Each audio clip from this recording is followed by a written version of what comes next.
योगरतो वा भोगरतो वा योगरतो वा भोगरतो वा संगरतो वा संगविहीनः संगरतो वा संगरहीनः यस्य ब्रह्मणि रमते चित्तं यस्य ब्रह्मणि रमते चित्तं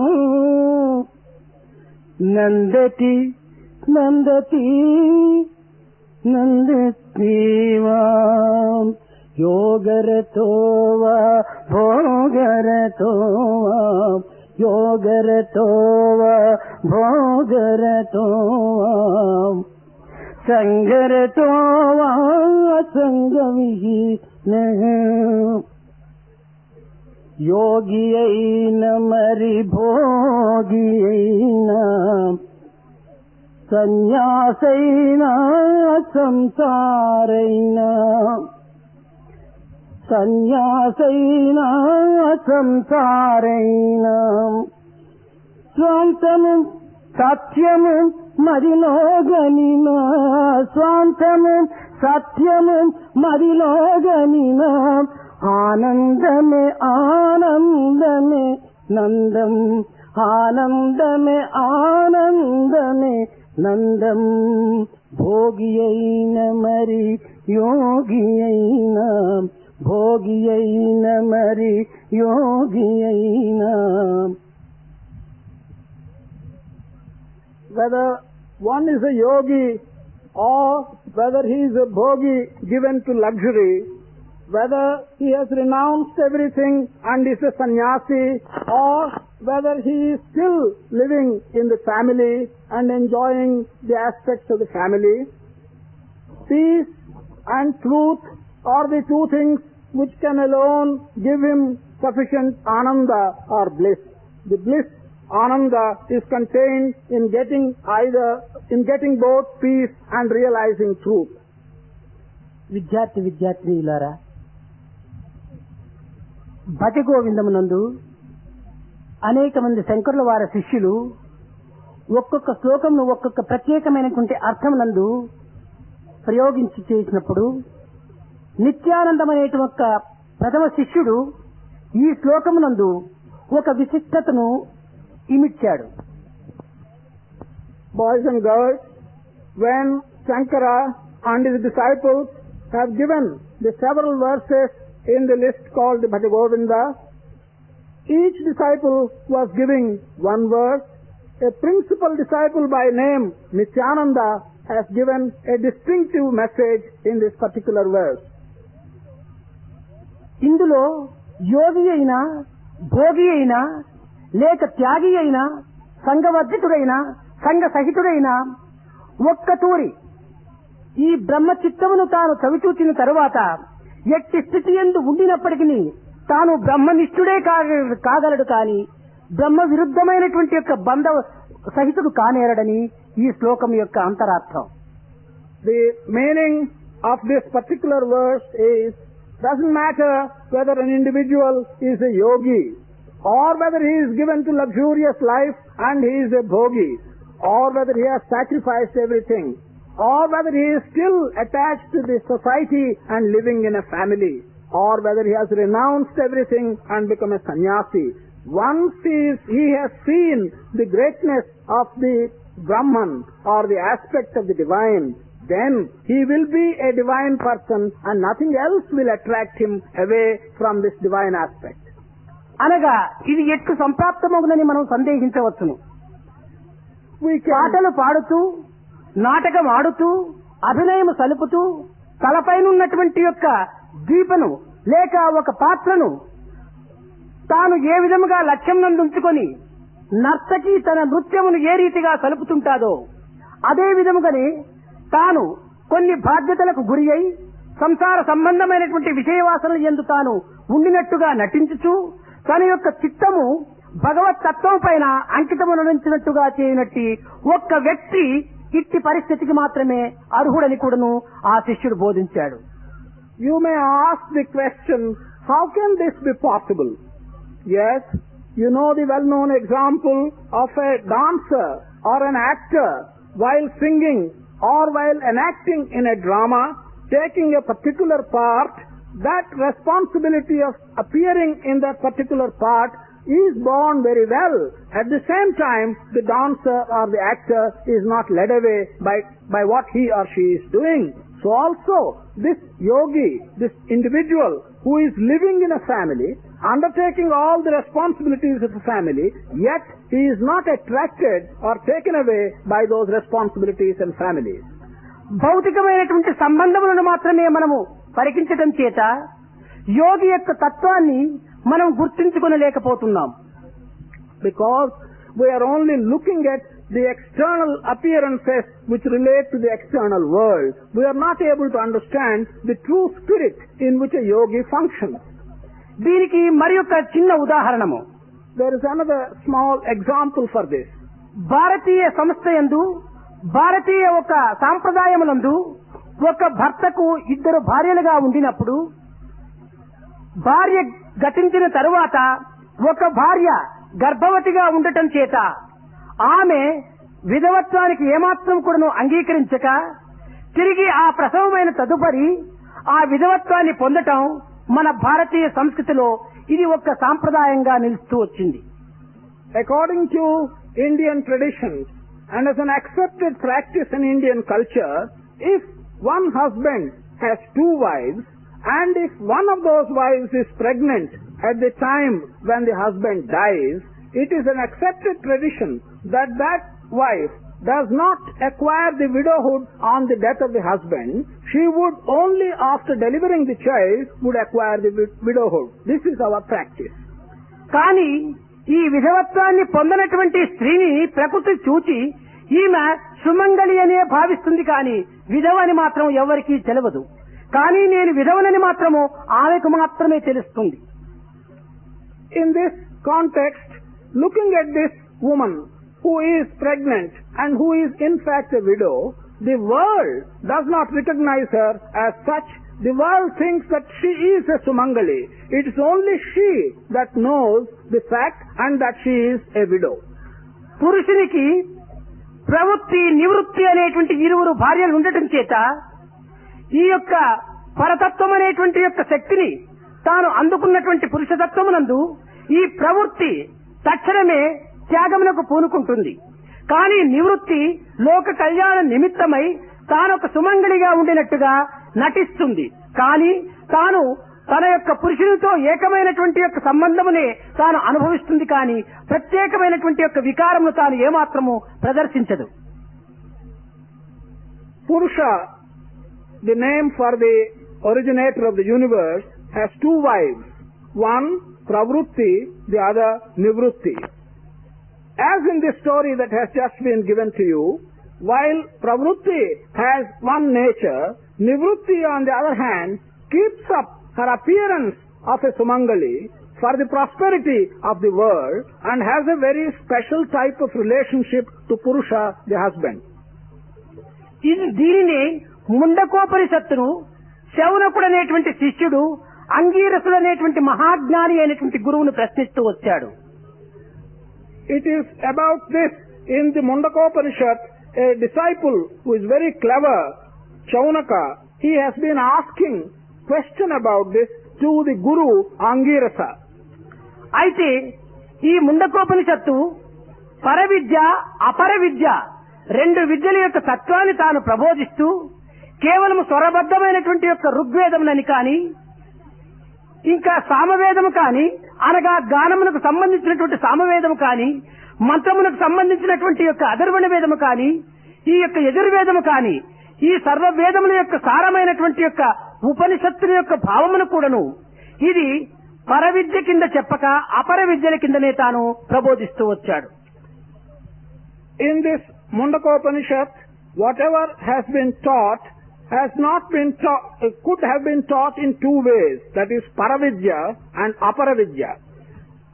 Whether it is the Rigveda, which is bound up with various accents, or the Samaveda, which is bound up with different kinds of songs, or the Atharvana Veda or the Yajurveda, these 4 Vedas have their special characteristics. It has not been taught in these 4 Vedas, but in the Upanishads, this particular aspect has been taught not as Paravidya but as Aparavidya. ఇంతియే కాక ఇందులో వ్యాకరణము, రుక్తము, జ్యోతిష్యము, అంగీరసము ఇలాంటి యొక్క శాస్త్ర సంబంధమైనటువంటి వీటిని కూడాను అపర విద్యల యందు మాత్రమే ప్రబోధిస్తూ వచ్చాడు. Not only that, Angirasa had taught various things like grammar, prosody, astrology and so on as parts of Aparavidya. కానీ పరవిద్య తత్వమునందు వచ్చినప్పుడు సర్వత పాణిపాదం తత్సర్వతోచి శిరోముఖం సర్వత శృతిమల్లోకి అని ఈ గీతలో చెప్పినట్టుగా ఈ శ్రవణమునకు కానీ మరణమునకు కానీ ఏక శ్రోత్రము కానీ నేత్రము కానీ ఈ యొక్క పాదములు కానీ ఎట్టి వీటికి సంబంధం లేనటువంటి యొక్క సర్వవ్యాపకత్వము, సర్వభూత తత్వము, సర్వజ్ఞత్వము అనేటువంటి యొక్క తత్వము మాత్రమే పరవిద్య కింద ప్రబోధిస్తూ వచ్చాడు. On the other hand, when it came to the question of teaching Paravidya, then whether it is to listen or whether it is to understand or whether it is to turn over in your mind, all this had been taught only in respect of Paravidya as something which is abstract and which relates to the divinity. అనగా మన చిత్తమును దైవత్వమునందు అంకితము చేసినప్పుడు ఈ దేహము ఎన్ని వృత్తుల యందు పాల్గొనినప్పటికీ ఇది కేవలము అపర విద్య కాక పరవిద్య కిందనే దీన్ని లెక్కిస్తూ వచ్చాడు. The meaning of this in this context is, once you are able to turn your mind towards understanding the divine aspects, then whatever this body does, whatever is performed as a function of this body, that is no longer Paravidya, that is no longer Aparavidya, but is Paravidya. అయితే జనకుడు కూడాను తన యొక్క కర్తవ్య కర్మలను నిర్వర్తిస్తూ రాజ్య పరిపాలన సలుపుతూ తాను యొక్క చిత్తము దైవతత్వమునందు మాత్రమే ఇమర్చడము ఆ యొక్క జనక మహారాజు మాత్రమే చేయగలిగాడు. We know that King Janaka, even while performing his duties, ordinary worldly duties such as ruling over a kingdom and looking after the needs of the kingdom, yet it was possible for him to have his mind completely attached to the divine. ఇట్టి పవిత్రమైనటువంటి రాజయోగమును అనుభవించుతూ దివ్యత్వమైనటువంటి యొక్క ఆత్మతత్వమునందు తన యొక్క జీవితమును అంకితం చేసి జగత్ కళ్యాణ నిమిత్తమై భగవత్ యొక్క కైంకర్యంగా కూడాను సర్వకర్మలు కూడాను ఆచరిస్తూ వచ్చాడు జనకుడు. Janaka enjoyed this great Raja Yoga. He dedicated his life entirely to the divine, and yet during his life he has been performing various ordinary functions, various karmas without being attached to them at all. దీనికి అతని యొక్క ఏకత్వమునకు ఒట్టి చిన్న ఉదాహరణము. For this and for his ability to recognize the oneness, there is a small example. సుఖ మహర్షుల వారు ఈ మిథిలాపురమునకు సమీపమునందే అరణ్యమునందు కొంతమంది శిష్యులను చేర్చుకొని కొన్ని రకములైనటువంటి జ్ఞానోపదేశములు సలుపుతూ వచ్చాడు. The great Rishi Sukha, at one time in a forest quite close to Mithilapura, the city, he was teaching several things to many good disciples. కానీ ఇట్టి సువార్త జనకుడు కొంతవరకును తెలుసుకొని తాను కూడాను ఆ శిష్యకోటిలో చేరి సుఖమహర్షుల వారి యొక్క ప్రబోధలు తాను ఆలకించాలని భ్రమించాడు. The king of Mithilapura, Janaka, came to know that Sukha was teaching to his disciples, and he wanted himself to become one of the disciples and go and listen to what Sukha has been teaching. ఒకనాడు అరణ్యమునకు వెళ్లి శుకునకు నమస్కరించి, స్వామి, నన్ను కూడాను నీ శిష్యకోటిలో ఒకరిగా చేర్చుకొని నేను ప్రతి నిత్యము కూడాను ఇక్కడికి వచ్చినప్పుడు తమ యొక్క క్లాసుల యందు తమకు అనుమతి ఇవ్వాలి అని ప్రార్థించాడు. Janaka went to the forest and made an obeisance to the Rishi Sukha, asked him, please take me as one of the numerous devotees which you have and permit me to come and join the class whenever I come into the forest and listen to what you teach. ఆనాటి నుండి ఆ యొక్క శిష్యులతో జనకుడు కూడాను చేరి ఈ యొక్క ప్రబోధనను ఆలకిస్తూ వస్తున్నాడు. కానీ ఒకనాడు శుకులవారు జనకుడు రాక కొంత ఆలస్యం కావటం చేత శుకుడు మిగిలినటువంటి యొక్క విద్యార్థులకు తన ప్రబోధన సలపక జనకుడు వచ్చినంత వరకు వేచి ఉండడానికి తాను ఒప్పుకొని ఈ యొక్క శిష్యులను కొంతసేపు వేచి ఉండమని చెప్పాడు.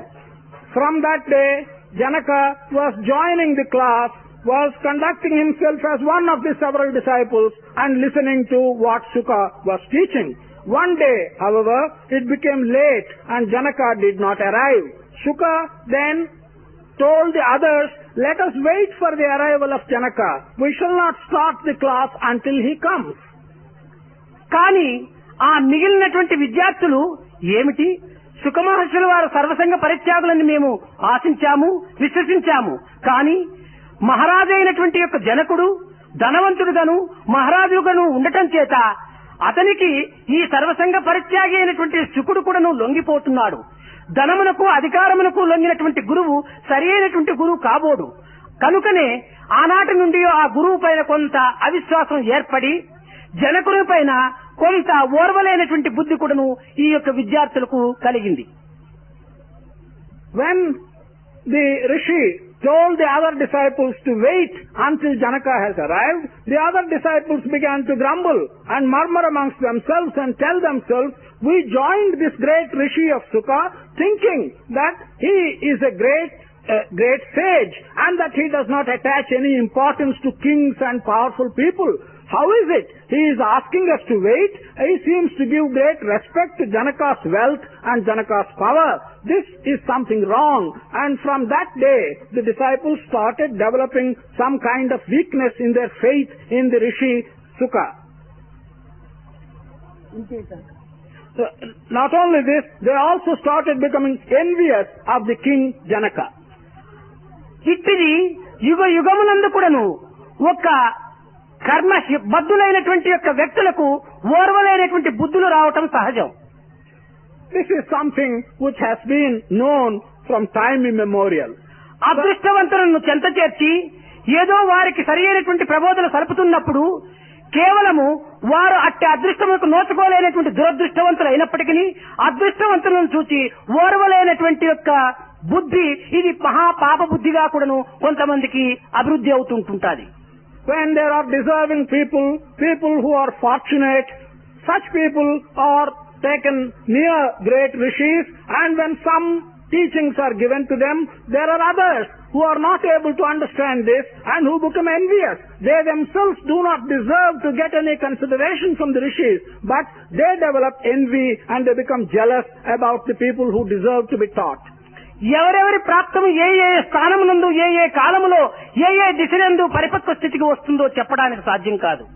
It's not possible to say who gets some good luck and who deserves such grace and who does not deserve such grace. At what time such grace comes, it's not possible to say for us. కొంతమందికి ఇట్టి అదృష్టం కూడాను ప్రాప్తించి కూడాను క్షీణే పుణ్యే మధ్యలోకం విశంతి అని తిరిగి వారి పుణ్యఫలము క్షీణించిన తక్షణమే ఆ పుణ్యఫలముకు తగినటువంటి పుణ్యకార్యములు చేయకపోవటం చేత తిరిగి వారు అధపతనం అనేటువంటి యొక్క స్థానములు కూడాను చేరిపోతుంటారు. Some people, even if they had attained great good in their births and they have done a lot of punya, the moment that punya is over, some of them are again reborn into this world and they lose whatever they have acquired. మనకు పుణ్యఫలము ప్రాప్తించినటువంటి సమయమునందు మరింత పుణ్యమును చేయడానికి మనం పూనుకోవటం చేత వారు ఉత్తమమైనటువంటి స్థితిని కూడాను అందుకోవటానికి అవకాశం ఉంటుంటుంది. పుణ్య సమయము ప్రాప్తించినది కదా అని ఆ సమయమును అలక్ష్యం చేసి తిరిగి దానిని అపవిత్రమైనటువంటి మార్గంలో ప్రవేశించడం చేయటం వల్ల ఉన్నటువంటి పుణ్యము కూడాను పోవటమే కాకుండా వాడు మరింత హీనుడుగా కూడాను మారడానికి కూడాను అవకాశం ఉంటుంటుంది. When once the fruit and the grace of whatever good that you may have done in your earlier birth dawns on you, provided you recognize that and you do more good and take advantage of that opportunity, then you will rise higher and higher. On the other hand, on the auspicious occasion when such good has come to you, if you feel that since you have got the good, thereafter you need not do any more good and you begin to do bad acts, you will lose everything that you have earned. The moment Sukha saw such envy and such jealousy in these young disciples, Shuka decided that he will teach them a lesson. మరుక్షణము నుండి మిథిలాపురి అంతా కూడాను మండిపోతున్నట్టుగా కనిపించింది ఈ యొక్క విద్యార్థులకు. The next moment, all these disciples saw that the entire city, Mithilapura, was in flames. అప్పుడు ఈ మిగిలినటువంటి యొక్క శిష్యులందరూ కూడాను అయ్యో మిథిలాపురి మండిపోతున్నది, మిథిలాపురంలో ఉన్నటువంటి మా తల్లిదండ్రుల యొక్క గతి ఏమవుతుందో, మా గృహములు ఏ రీతిగా భస్మైపోతాదో, కనుక మేము వెళ్లి వస్తువులైనా కూడాను మేము కాపాడుకోవటానికి తగిన సహాయం చేయాలని పిల్లలు ఎవరి వారి చాప వారు చంకలో పెట్టుకుని ఇంటికి పరిగెత్తుతూ బయలుదేరాడు. All the other disciples, as soon as they saw that the city, Mithilapura, was in flames, each one of them began to say, what is happening to our parents? What is happening to our houses? What is happening to our property? We should go and protect these things. The city is burning. So each one took charge of the seat which he has, put it under his hand and began to run to the city. కానీ జనకుడు కట్టు కదలలేదు, చెట్టు చెదరలేదు. But Janaka did not stir. He did not move from the place where he was sitting. తిరిగి శుకుడు చెప్పాడు, జనక అంతఃపురమునకు కూడాను మంటలు తాకినవి, నీవు వెళ్లి నీ అంతఃపురవాసులను కాపాడుకోవడానికి తగినటువంటి ప్రయత్నం సల్పు అన్నాడు. Shuka told Janaka, it appears that the flames have spread even to the royal palace. Why don't you go and protect the inmates of your palace? జనకుడు అందుకు కూడాను ఏమాత్రం కూడాను అంగీకరించగా చిరునవ్వులు నవ్వాడు. Janaka did not agree even for that suggestion. He was only smiling. దైవేచ్ఛ ఏ రీతిగా జరుగునో ఆ రీతిగా జరగవచ్చును, కానీ ఒకరు దీనిని అడ్డం చేయువారు లేరు. కనుక సర్వము ఈశ్వర సంకల్పమని కూడాను తాను నిర్ణయించుకుని స్థిర నిశ్చిత్తుడై కూర్చున్నాడు. He decided that God's will shall be done. Nobody can go and change something that is happening according to God's will. This is Ishvara's desire. He just stuck to the place where he was sitting. ఇంతలోనే గ్రామమునకు పరిగెత్తిపోయినటువంటి ఈ యొక్క ఓర్వలేనటువంటి శిష్యులున్నారు చూడు, తిరిగి వచ్చి స్వామి ఊరంతా కారినట్టుగా కనిపించింది, కానీ అక్కడికి వెళ్లితే ఏమాత్రం కూడాను అగ్ని లేదు, కానీ జనకుడు ఇక్కడే కూర్చున్నాడు, ఇతని ఎంత స్థిరచిత్తుడు అని ఆ శిష్యులు ఈ గురువుకు చెప్పడానికి పూనుకున్నారు. These envious students who had run to the city, when they went there, they found that there was no flames at all. They came back to Sukha and they told him that we ran there because we thought that the city was burning, but when we went there we found that there were no flames, so we have come back. But how steady Janaka's mind is, that Janaka has been sitting here unperturbed throughout this time. That is what they were telling Sukha at this juncture. అప్పుడు శుకుల వారు చెప్పారు, నాయన ఈ చపల చిత్తులైనటువంటి వారికి ఎన్ని గంటలు బోధించకూడదో ప్రయోజనం లేదు. స్థిరచిత్తుడైనటువంటి వాడు ఒక్కడు చిక్కినా చాలు, అతని నిమిత్తమై నేను ఈ కాలంను కాచుకొని ఉంటున్నాను, కనుక ఈనాడైనా అతని యొక్క స్థిరచిత్తం మీరు గమనించుతారా అని ఆ ఓర్వలేనటువంటి శిష్యులకు చక్కని బుద్ధిని నేర్పాడు.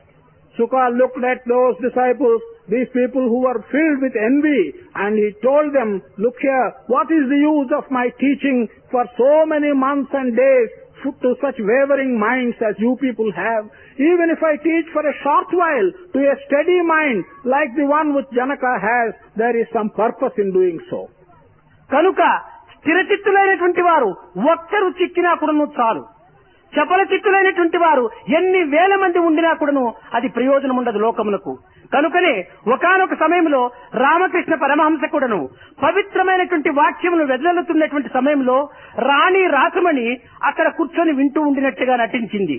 తక్షణమే ప్రబోధిస్తున్నటువంటి రామకృష్ణుడు వెళ్లి ఈ రాసమణికి చెంపకు 2 అందించాడు, అనగా కొట్టినాడు. Therefore, it is useful to have one steady mind to whom you could convey the lesson. What is the use of having 1,000 wavering minds to whom you can convey a lesson? It's quite useless. There is no use for the world if you teach to 1,000 wavering minds. In fact, there is another story with regard to Ramakrishna Paramahamsa. When he was conveying some lesson, he found that a disciple by name Rani Rasamani was pretending to listen to the lesson. He went there and he gave her 2 slaps. కానీ అక్కడ కూడినటువంటి వారందరూ కూడాను ఈమె రాణి కదా, స్త్రీ కానీ ఆనందంగా కూడా ఈ సమావేశంలో పాల్గొని స్వామి యొక్క వాక్యములంతా శ్రవణం చేస్తున్నటువంటి సమయంలో ఏమి ఈ స్వామికి ఈ విధమైనటువంటి బుద్ధి పుట్టింది, ఆమెను ఇంతమందిలో అగౌరవపరిచినాడే అని, ఇతనికి ఏదైనా కొంత మతిభ్రమణ ఉన్నదా అని కూడా వారు ఊహించారు. Others who were looking at this event felt that here was a Rani, here was an affluent person and a woman. She was sitting in the audience, listening to the teachings of the Guru with pleasure. Under those conditions, why did he go and cause hurt to her? Is he got his mind disturbed? Is he mentally disturbed? This is the way in which they were asking questions. కానీ రాసమణి కూడాను తాను ఏమీ తెలియనటువంటి రీతిగా నాలో ఏమి తప్పున్నది, నన్ను ఎందుకోసం ఈ రీతిగా అవమానపరిచినాడు అని కూడాను తాను కూడాను తన తప్పును తెలుసుకునలేక తాను అనేక రకమైనటువంటి యొక్క ఆపోహలకు గురి అయింది. Rasamani also was thinking, what has happened to me? Why did the Guru come and disrespect me like this? And is there anything wrong with me? This is how she has been asking herself several questions. కానీ నిజంగా ఎవరి తప్పు వారు తెలుసుకుంటే తప్పులే చెయ్యరు.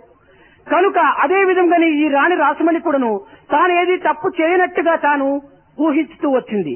తక్షణమే దానిని గమనించి రామకృష్ణుడు, నీవు ఇక్కడ కూర్చోటం నా ప్రబోధన శ్రవణం చేయటానికా, లేక కోర్టు వ్యవహారములంతా చింతించడానికి ఇక్కడ కూర్చున్నావా? నీవు కోర్టు వ్యవహారములు చింతించేటట్టుగా ఉంటే ఇంటికి పోయి చింతించు, ఈ సమావేశంలో కూర్చోనక్కర్లేదు. కాలమును అపవిత్రం చేసేటువంటి యొక్క కాయమును నేను ఏమాత్రం కూడాను క్షమించదని కూడాను గట్టిగా మందలించాడు. Truly, if one knows one's own faults, one will not commit those faults. In fact, because Rasamani did not know what her fault was, she was not able to realize what is wrong with her. As soon as the Guru, Ramakrishna Paramahamsa, went there, he told her, look, you have come here to listen to the discourse, or have you come here to think of various litigations that you are involved in? If you want to think of the litigations that you are involved in, you better stay at home. Only you should come here if you want to listen to my teachings. అదే విధంగానే మనము శ్రవణం చేయాలని చెప్పి ఇక్కడికి వచ్చి కూర్చున్నటువంటి వారిలో అశ్వత్థ వృక్షం మాదిరి కదిలేటువంటి యొక్క మూర్ఖులు కొంతమంది, ఇంకా ఇటువైపున అటువైపున కాకుల వలె చూచేటువంటి యొక్క వ్యక్తులు కొంతమంది, చెప్పుతున్నటువంటి వాటిని ఏదో అలక్ష్యంగా వినటం కొంతమంది, కూర్చోవటం కూడాను చేతగానటువంటి వికార స్వరూపులు కొంతమంది, ఇలాంటి వ్యక్తులు ఈ సమావేశంలో కూడటం వల్ల కూడాను ఇతరులు కూడాను కొంత దుర్బోధలు, కొన్ని దురభ్యాసములు కూడాను నేర్పినటువంటి వారిగా అవుతుంటారు. కనుక మనం ఇట్టి సమావేశంలో కలిగినప్పుడు స్థిరచిత్తులు కావడం కోసమని మనం తగినటువంటి ప్రయత్నం చెయ్యాలి. అట్టి స్థిరచిత్తుల యొక్క తత్వము ఎట్టి అవస్థల యందు ఉండినప్పటికీ ఆత్మతత్వమునందే తాను అంకితమై ఉంటున్నట్టుగా భావించుకోవటానికి అవకాశం ఉంటుంటాది. In the same manner, some people who come and sit here to listen to what is being said here are wavering like the leaves of the Ashwatha tree which waver when there is the smallest breeze. They move about as if they are crows. They are not able to sit steadily. They look this side and that side with a vision that is only known for the crow to possess. They are unconcerned. They cannot even sit in a proper manner. They are constantly moving. Such people in a gathering of this kind do not develop a steady mind. They are simply wavering all the time. Unless you have a steady mind, you cannot understand matters relating to the Atma. కనుక చపల చిత్తులైనటువంటి వారు ఎట్టి యాగములు చేసినప్పటికీ, ఎట్టి యోగి అయినప్పటికీ లోక దృశ్యములకు వాడు కొంతవరకును ఆ యొక్క స్వరూపంగా గోచరించవచ్చునే కానీ ఆత్మ లక్ష్యమునందు మాత్రము, ఈ అంతర్లక్ష్యమునందు మాత్రము వారు నిజమైనటువంటి యోగి కానీ, నిజమైన సాధకుడు కానీ, నిజమైనటువంటి యొక్క శ్రవణము చేసేటువంటి యొక్క వ్యక్తి కానీ కానేరడు. Therefore, people who have a wavering mind, even if for some external appearances they may pass off for yogis, they may pass off as if they are having concentration, they can never, with their wavering minds, become sadhakas in regard to matters relating to Atma. ఇట్టి యొక్క పరిస్థితిని పురస్కరించుకుని శంకరుల యొక్క శిష్యుడైనటువంటి యొక్క నిత్యానందుల వారు ఈ శ్లోకమును లిఖిస్తూ వచ్చాడు. It is in this context, and it is having such things in his mind, this disciple of Shankara, namely Nityananda, he wrote out this particular verse. సంగరతోవ అనగా సంగముతో చేరి కాని, సంగమును వదలి కాని, మరికొంతమంది సాధనలు చేస్తుంటుంటారు. సంఘంతో ఉండి త్యాగరాజు, పోతన ఇలాంటి మహావేమన మహాపురుషులందరూ కూడాను జయదేవ, గౌరాంగద, తుకారాము, రామకృష్ణ పరమహంస, కబీరు, రామదాసు ఇలాంటి మహాపవిత్రమైనటువంటి వ్యక్తులందరూ కూడాను సంఘములో చేరి నామస్మరణ చేత సర్వులకు కూడాను ఈ పవిత్రమైనటువంటి ఆనందాన్ని అందిస్తూ వచ్చి వారు ఆత్మతత్వం లోపల అంకితమైనటువంటి వారు కూడా ఉంటున్నారు. In this verse, Sangaratova, that is, even if you are connected with the society and appear externally as if you are involved in matters relating to the world, yet you can certainly do many things and understand the Atma Tattva. There have been such people like Tyagaraja, like Potana, like Vemana, like Jayadeva, like Kabir, like Ramadas. So many people were involved in the society and yet they did so many things by which they could understand the spirit of the Atma. కానీ సంగమునకు దూరమై ఏ కొండ గుహలయందో, ఏ ఏకాంతమైనటువంటి ప్రదేశమునందో, ఏ హిమాచలమునందో వారు భగవత్ చింతన చేయించు వారి యొక్క దివ్య చిత్తమునకు తగినటువంటి యొక్క పవిత్రతను కూడాను అభివృద్ధి పరుచుకుంటూ ఈ బ్రహ్మ లక్ష్యమునందు మాత్రమే వారి జీవితమును అంకితం చేసేటువంటి వారు కొంతమంది ఉంటుంటారు. There are others who move themselves away, become distant from the society. They go into a forest, they go onto a hill, they retire to the Himalayas, they concentrate their mind and they are able that way to realize the Atma Tattva. మరికొంతమంది సంఘము లోపల మహాభక్తుల వలె నటించుతూ కొన్ని రకములైనటువంటి యొక్క వేషములు వేయచ్చు ఎక్కడ 10 మంది చేరుతుంటారో 10 మంది చూచుతుంటారో అట్టి ప్రదేశమునందు కూర్చొని ధ్యానం చేసినట్టుగా నటిస్తూ కూర్చుంటారు. There are others who are in the society who pretend to be great people while remaining in the society. They always move to places where there is a gathering of devotees and they pretend to be very great devotees remaining in the society. ఇట్టివి ఏమాత్రం కూడాను ఆధ్యాత్మిక మార్గమునకు సరైనటువంటి యొక్క కృత్యములు కానేరవు. Such actions and such pretensions can never be the appropriate path for the attainment of the Adhyatmic spirit. విలువైనటువంటి రత్నములను భద్రమైనటువంటి పెట్టెలలో పెట్టి ఎవరు దానిని కొనగలరో అట్టి వారికి మాత్రమే వారు చూపగలరు కానీ ఏదో బజార్ లోపల చేపల మార్కెట్ మాదిరి పెట్టి వజ్రాలు అప్పుడు కూడా అమ్మరు. Valuable jewels or valuable gems are kept in good strong boxes and the seller can show them only to people who can buy, who have the capacity to buy. They cannot take these valuable gems and jewels into a market street or into a fish market and show them to everyone irrespective of his ability to purchase those jewels. జపము, ధ్యానము ఇలాంటివంతా కూడాను పవిత్రమైనటువంటి మణుల వంటివి, వజ్రముల వంటివి. అవి ఏకాంతమైనటువంటి స్థానమునందు స్థిరచిత్తులై అందులో బ్రహ్మతత్వమును గురించి వారు విచారించవలసినటువంటివి కానీ 10 మంది చూచినట్టుగా కూడాను ఎగ్జిబిషన్ మాదిరి వచ్చి కూర్చోవటం కానీ ఏదో చేతులకు త్రిప్పుకుంటూ ఉండటం కానీ ఇవి సరైనటువంటి విలువైనటువంటివి కాదు. ఇది కేవలము దుర్వాసనలు కొట్టేటువంటి చేపల వంటివే కానీ వజ్రములు విలువైన వజ్రముల వంటివి కాదు. Japa, jhana and such other sadhanas are like valuable jewels and gems. They can only be given and shown to people who have unwavering minds. They cannot be given to all people, particularly those people whose minds go on wavering all the time. These are not intended to be given as an exhibitionist matter to people who come and who do not even know how to concentrate their minds. They cannot conduct themselves as a fish market if they want to see such gems. చిరచిత్తులు కావడానికి 3 రకములైనటువంటి సాధనలు చెప్పారు. మీన సాధన, మృగ సాధన, మర్కట సాధన, కూర్మ సాధన. In order to have an unwavering mind, there are 3 kinds of sadhanas. One sadhana, the meena sadhana, like the fish, the other like the animal, and a third one like the tortoise. మీన సాధన అనగా తాను జలములో ఉంటే మాత్రమే తాను జీవించగలదు కానీ జలమును క్షణము దూరం చేసుకుంటే తాను జీవించడానికి ఏమాత్రం కూడాను జీవించడానికి వీలు కాదు.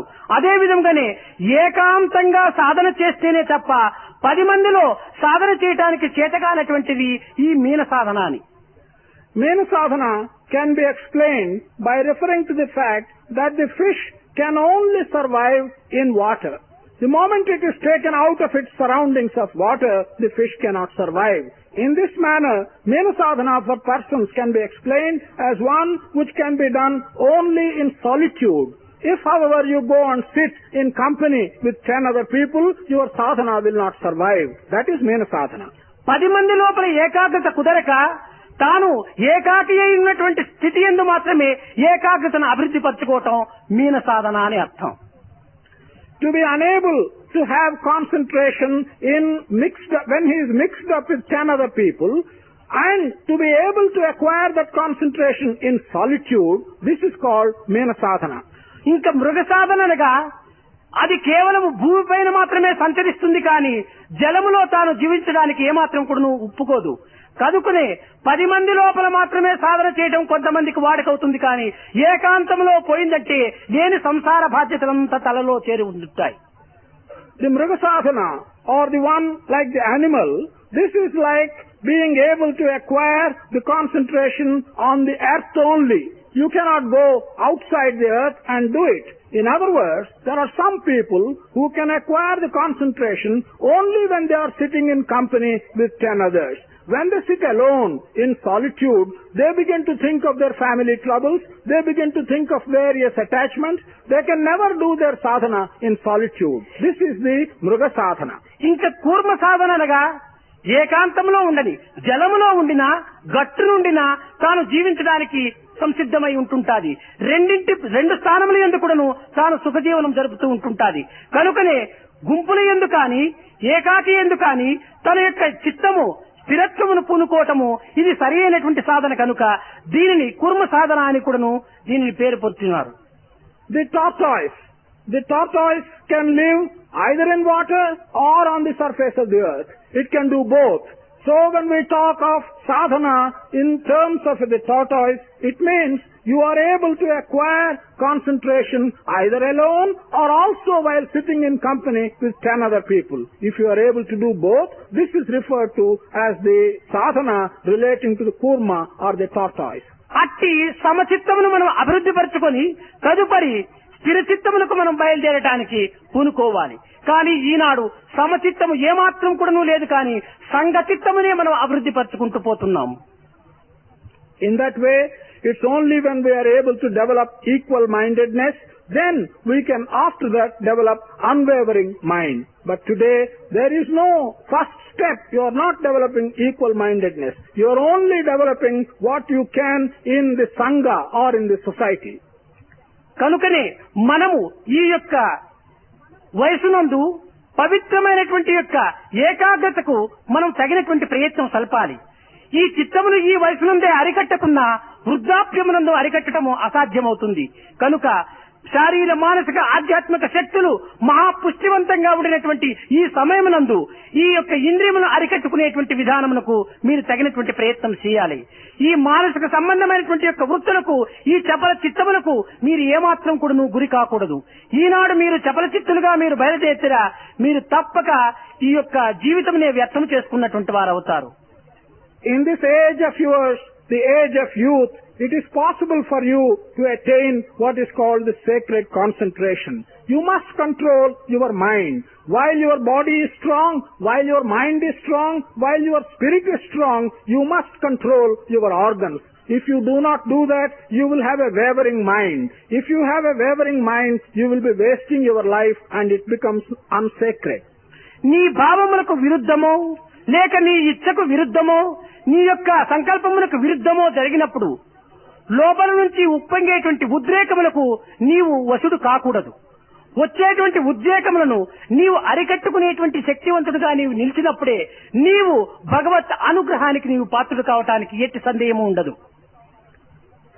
If things turn out in such a way that something happens contrary to your ideas, or something happens contrary to your wish, or something happens contrary to your own desire, then there will be excitement coming from within yourself. You should not become subservient to that excitement. You should control the excitement and get the upper hand over the excitement that comes from within you under such circumstances. It's only then that you will be entitled to God's grace. ఈనాడు మనం సంఘముతో చేరినప్పటికీ సంఘసేవ సలిపినప్పటికీ, సంఘజీవులు అయినప్పటికీ మన చిత్తమును ఏ యొక్క విశ్వాసముతో మనం అర్పితం చేశామో ఆ విశ్వాసమును మనం ఏమాత్రం కూడాను చెలించినటువంటి స్థితిలో దాన్ని కాపాడుకోవాలి. Today, even if you join this society, even if you become one in this society and try to serve this society, you must be careful to see that the faith with which you have given your mind to this work will remain an unwavering faith. నీ నమ్మకం చెదిరింపజేసుకుంటివా నీ జీవితమే చెదిరిపోతుంది. If your faith shakes, then your life will become a shaken life. కనుక నీ యొక్క చిత్తమును చెలించినటువంటి స్థితిలో నీవు కాపాడుకునేటువంటి ప్రయత్నానికి పూనుకోవటం లోపలనే నీవు మహాధన్యుడు కాగలవు. నీవు మానవ జన్మం ఎత్తినందుకు కానీ, నీవు ఈ ప్రపంచంలో నీవు సృష్టింపబడినప్పటికీ నీ యొక్క సార్థకమైనటువంటి యొక్క కర్తవ్యాన్ని నీవు నిర్వర్తించుకున్నటువంటి వాడు కూడాను కాగలవు. If your mind can be controlled and if you can develop a mind which is unwavering, then all your attempts will be successful. Your life can then be said to be fruitful and you will be doing something which has a value in your life. కానా విద్యార్థులారా, మీరు ముఖ్యంగా ఈ నెల దినమును కూడాను అనుభవజ్ఞులైనటువంటి పెద్దలు అందించేటువంటి విషయములు మీరు ఎంత శ్రవణం చేయుచున్నారో, ఎన్ని రకములైనటువంటి భావములను మీ హృదయంలో మార్పు చెందించుకొనుచున్నారో ఇవన్నీ కూడాను ఒక్క భాగము. కానీ ఇంద్రియ నిగ్రహం అనేటువంటిది మరొక భాగము. ఈ ఇంద్రియ నిగ్రహం లేక ఎన్ని మీరు శ్రవణం చేసినప్పటికీ, పెద్దలైనటువంటి అనుభవజ్ఞులు ఎన్ని రకములుగా శ్రమించి మీకు బోధించినప్పటికీ వారి బోధనలు వ్యర్థమైపోతుంది. మీరు ఈ నెల కాలము ఇక్కడంతా కూడా ఉండి శ్రవణం చేసినటువంటి యొక్క కాలము వ్యర్థమైపోతుంది. ఈ రెండింటినీ వ్యర్థము కానివ్వక సార్థకంగా గావించుకునేటువంటి ప్రయత్నానికి మీరు గట్టి ప్రయత్నం చేయాలని కూడాను నేను ఆశిస్తున్నాను. Students, during this 1 month of your stay here, you will be listening to many experienced people. Whatever you listen to them, and the changes that may come about in you as a result of listening to what these elders say, all that is on one side. On the other hand, control of your organs and your senses is on another footing. Unless you are able to take these teachings which you are listening to from these experienced people for the purpose of controlling your senses and organs, the entire teaching will become a waste. The month which you have spent here will become a waste. I want to urge on you that you should make every effort not to waste this time and make good use of your stay during the month here. బాహ్య దృష్టితో నెల దినములు ఇక్కడ చేరినామని, ఇంతమంది మహనీయులైనటువంటి పెద్దలంతా కూడా ఇంతవరకు ప్రబోధించారని, దీనిని కేవలము కొన్ని గంధరూపకంగా మనం తీసుకొని కొన్ని నోట్బుక్స్ లో మాత్రం రాసుకొని దానిని ఒక చెంతబెట్టుకున్నంత మాత్రమున ఇవి మీరు శ్రవణం చేసినట్టుగా ఏమాత్రం కూడా అర్థం కాదు. మీ హృదయమునందు, మీ హృదయ స్థానములో ఏవి భద్రముగా నిలబెట్టుకుంటారో అవి మాత్రమే మీకు భద్రమైనటువంటి యొక్క ఆస్తిపాస్తులుగా మీకు నిలుస్తూ ఉంటుంటాయి. Looking at it in an outward aspect and to feel that you have spent a whole month here and to have a notebook in which you have taken down all the notes from what the teachers have said is not going to be of much purpose for you. Only that portion of it which you have taken into your heart and which you can carefully preserve even after leaving this place, that alone will be of standing value to you. Sakali ఇంటి లోపల కొన్ని నూర్ల bush coat ఉంటుంటాయి, కొన్ని నూర్ల ప్యాంట్లు ఉంటుంటాయి, ఇంకా కొన్ని వందల పంచెలంతా ఉంటుంటాయి. కావలసిన కలర్స్ గాను కావలసిన రకమైనటువంటి యొక్క దుస్తులు సాకలి ఇంటిలో ఉండవచ్చును. కానీ అవి ఎంతకాలం తన ఇంటిలో ఉంటుంటాయి? 2-3 దినములు మాత్రమే ఉండి తదుపరి దానిని చక్కగా ఇస్త్రీ చేసి ఎవరి వస్త్రములు వారికి ఇచ్చేసేస్తాడు. తాను కుట్టించుకున్నటువంటి ఒక్క వస్త్రం మాత్రమే ఆ సాకలి ఇంటిలో స్థిరంగా ఉంటుంటాది. In a washerman's house, there may be at a time 100 bush coats, there may be 100 trousers, there may be 100 dhotis, and all these dresses may have very attractive colors and they may be robes of very special value. But how long will they stay there? He is going to wash them, iron them, give them away to the owners, and nothing will remain in his house. Only such of those which he has got made for himself by spending his money will remain with him. అదే విధంగానే మన యొక్క బుర్ర ఒక చాకలి ఇల్లు వంటిది.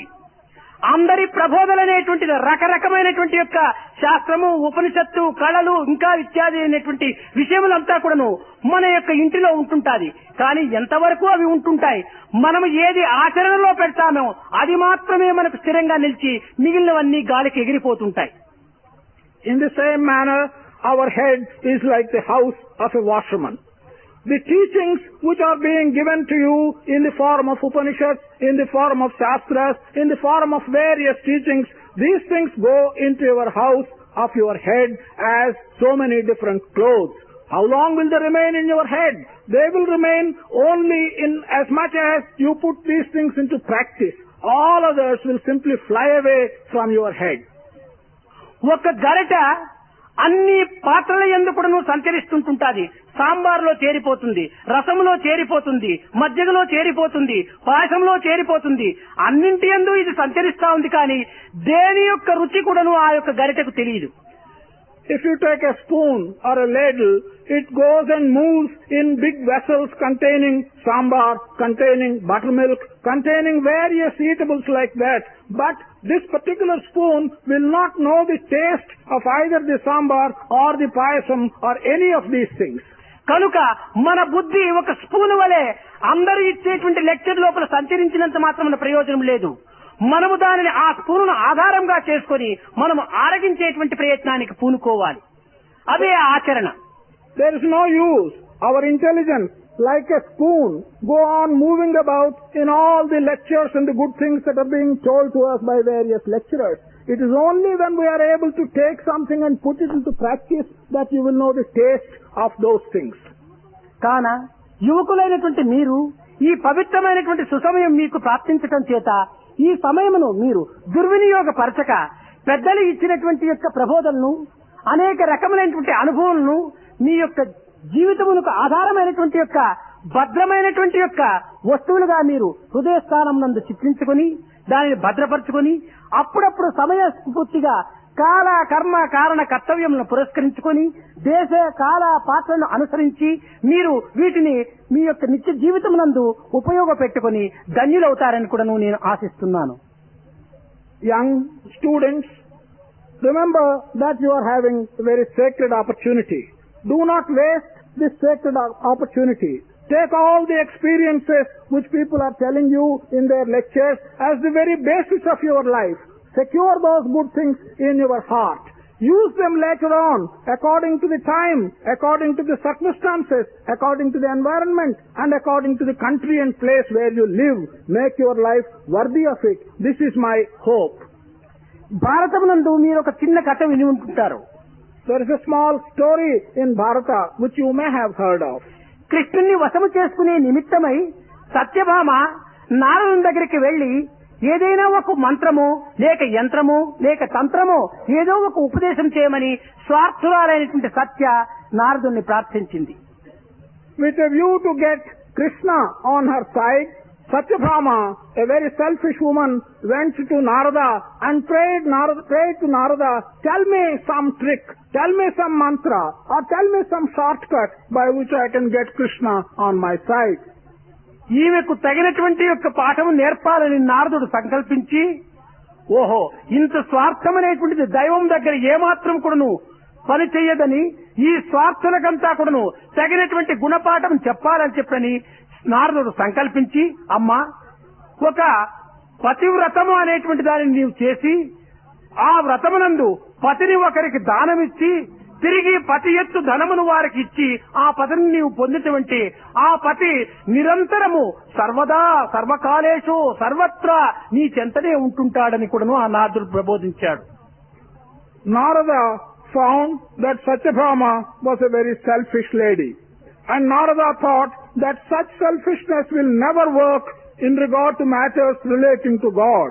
So Narada wanted to teach a lesson to Satyabhama, and Narada said, yes, I know a process by which you can get Krishna completely and on all occasions on your side.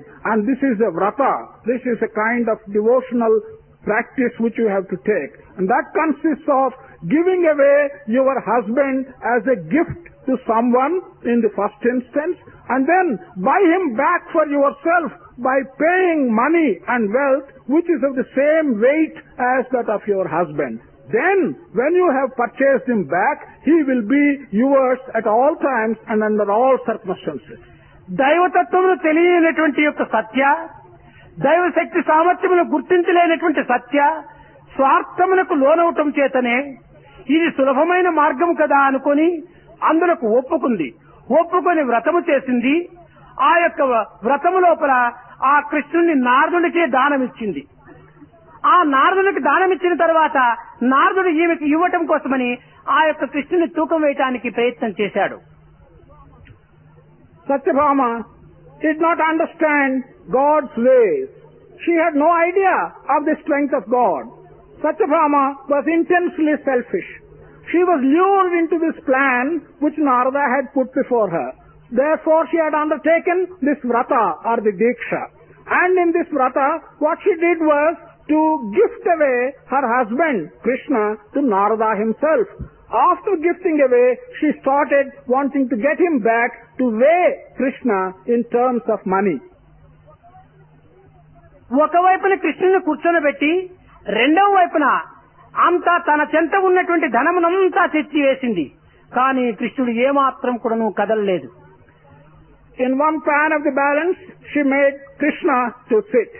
In the other pan, she has been putting all her wealth, whatever she has by way of riches, but Krishna would not move up at all. ఈ సమయంలో పురస్కరించుకొని నాదునికి చక్కని అవకాశం చిక్కింది. అమ్మా సత్యభామ, నీ యొక్క భర్త ఎత్తు ధర్మ నాకు ఇవ్వలేకుండా పోతున్నావు కనుక నేటి నుంచి నీ భర్త నావాడు కనుక నేను తీసుకుని వెళుతున్నానని చెప్పని సంసిద్ధుడయ్యాడు.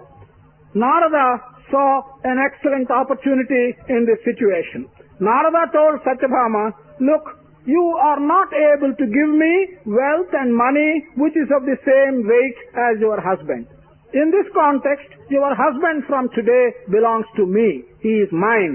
I am taking him away with me. ఈ యొక్క అవస్థను ఆలోచించి అయ్యో ఈ సమయంలో నాకు అడ్డు వచ్చేటువంటి వారు ఎవరున్నారు అని విచారించుకొని రుక్మిణి దగ్గరికి వెళితే ఏమైనా సహాయం చేస్తుందో ఏమో అని రుక్మిణి దగ్గరికి వెళ్ళింది. ఆమె ఆ సమయమునందు తులసి పూజ చేసుకుంటూ నిల్చుకుని ఉంది. Satyabhama was very much perturbed in this situation, and she thought, now I must find someone who will come to my help. She thought of Rukmini, and she ran to Rukmini and found that she was then engaged in Tulasi Puja. ఆ యొక్క అవస్థను చూసి రుక్మిణి, చెల్లెలా నీవు యోచించనక్కరలేదు, తక్షణం వస్తున్నానని చెప్పి ఆ తులసి దళమును కొంత చేతిలో ఉంచుకొని కన్నులకు అద్దుకొని ఆ చేతిని ఉంచుకొని సత్యభామ వెంట కృష్ణుడి దగ్గరికి వెళ్ళింది. Rukmini saw this confused state of Satyabhama and said, sister, you don't have to worry. I am coming with you. She took a small leaf of tulasi into her hands and she followed Satyabhama. కానీ అక్కడ కృష్ణుడు నారదుడు ఉన్నటువంటి యొక్క పరిస్థితిని చిత్తశుద్ధి కలిగినటువంటిది కనుక రుక్మిణి గమనించి ఆమె కూడా చిరునవ్వు నవ్వి, అయ్యో భగవంతుని ధనముతో కొనేటువంటి ప్రయత్నానికి ఈ సత్య ప్రయత్నం చేసింది, ఇది కేవలం తప్పు మార్గం కనుకనే ఈ అవస్థలకు గురి అయిపోయింది అని తాను దగ్గరికి వెళ్లి, నారద, నా కృష్ణుడికి తగినటువంటి తూకము రూపమునకు నామమే సరి అయిన తూకమని కృష్ణ అని అనింది. కానీ నారదుడు అందులో ఒప్పుకొనలేదు. సాకారమైన కృష్ణులకు నిరాకారమైన నామము నాకు అందిస్తే నేను ఏమాత్రం కూడా అంగీకరించను, నీవు సాకారమునకు సాకారమే అందించాలని నారదుడు పట్టుబట్టాడు. When Rukmini went there and saw the situation in which Krishna and Narada were found, she was astonished. She found that Satyabhama was trying to outweigh God with the help of money. This is never possible. And she addressed Narada and said, money is not going to be equal to Krishna, but I will utter a name, and that is Krishna, and that should be equal to God, Krishna. Then Narada did not accept it. Narada said, Krishna, as you see him, is a sakara. He has a form. You can see him. But in return to him, you cannot give me a nirakara name. You are just saying Krishna. I won't accept the equivalence of this. అప్పుడు తాను కృష్ణునే చింతించి పత్రమో పుష్పమో ఫలమో తోయమో భక్తి కలిగిన వారికి వశుడవగుట సత్యమేని నీవు ఈ తులసి దళమునకు తూగుదువుగాక. పత్రమో పుష్పమో ఫలమో తోయమో కృష్ణ, నీవు భక్తి కలిగినటువంటి వానికి వశుడవగుట సత్యమనేటువంటిది నీవు నిరూపణ చేసినట్లయినా నీవు ఈ తులసీదళమునకే తూగుతావని కృష్ణుడికి నమస్కరించి కృష్ణ అని తులసీదళం వేసింది. ఆ కృష్ణ నామము కృష్ణునికి సమానమైనటువంటి తూకంగా వచ్చింది. తులసీదళము ఎక్స్ట్రా వెయిట్ అయిపోయింది.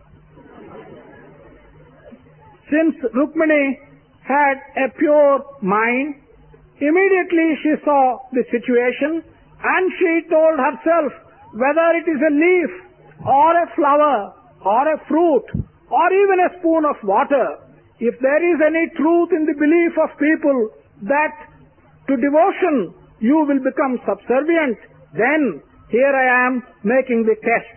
She simply addressed him as Krishna and put a small leaf of tulsi into the pan. Krishna, the name, became exactly equal to the weight of Krishna, the person, and the extra tulsi became excess weight in the balance. కనుక భగవంతుడు ప్రేమతో ఆరాధన తెలిపేటువంటి యొక్క చిత్తమునకే దక్కుతాడు కానీ కేవలం యుక్తులతో కుయుక్తులతో భగవంతుణ్ణి అర్థం చేసుకున్నట్టుగా నటించి అతన్ని వశము లోపల చిక్కించుకోవడానికి ప్రయత్నం చేయటము ఇది సాధ్యమయ్యేటువంటిది కాదు. నీవు ఏ రీతిగా నక్కయుక్తులను పన్నుతావో అంతకు 1000 రెట్లు నక్కయుక్తులుగా పన్ని నిన్ను కుక్కగా చేసి పెట్టడానికి కూడాను భగవంతుడు సంసిద్ధుడై ఉంటుంటాడు. Therefore, it is only with pure love, it is only with affection and a pure mind that you can get round God. But if you want to adopt tricks, if you want to adopt shortcuts, if you want to be foxy and try and get round God, God knows much more than that. He can be equally foxy and turn you into a dog. కనుక నీవు చిత్తశుద్ధుడై ప్రేమతో భగవంతుని పొందడానికి నీవు ప్రయత్నం చేసుకో. అంతేకాని నీవు పై నటనల చేత నీవు చెప్పినటువంటి విషయములను మీరి పెడమార్గము పట్టితివా, నీకు అట్టి పరమాత్ముడు దక్కడు చిక్కడు అని కూడాను నీవు స్థిర నిశ్చిత్తుడై ఉండాలి. Therefore, make up your mind and understand fully that it is only by your pure mind that you can reach God. Your pretensions and you are doing things which you are not asked to do, such things will never take you to God. You can be quite clear about it. అందువలననే యోగరతోవా భోగరతోవా సంగరతోవా సంగ విజిత ఎట్టి మార్గంలో ఉండినటువంటి వాడికైనా కూడాను తాను చిత్తశుద్ధి కలిగి తాను ప్రేమతో పరమాత్మని చింతించిన వాడు బ్రహ్మవిత్ బ్రహ్మ ఇవ భవతి. ఆ బ్రహ్మతత్వమును తెలిసేటువంటి వాడు బ్రహ్మగానే మారిపోతుంటాడు. That is why whether one is a yogi or whether one is a bhogi, whether you work in the society or whether you work in solitude and outside the society, provided you do this with a clean mind, then love will take you to God. Brahmavit Brahmaiva Bhavati. You will then understand God and will become yourself God. This is what is said in this verse. భజ గోవిందం భజ గోవిందం భజ గోవిందం భజ గోవిందం మూఢమతే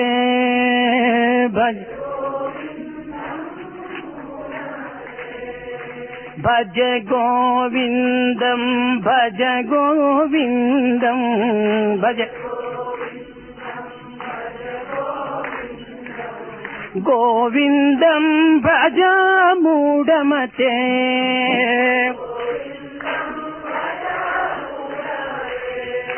సంప్రాప్తే సన్నిహితే కాలే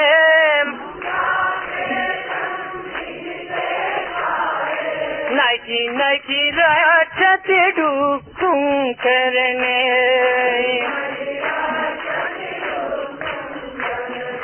Nike Nike రక్షతే దుఃఖం కరణే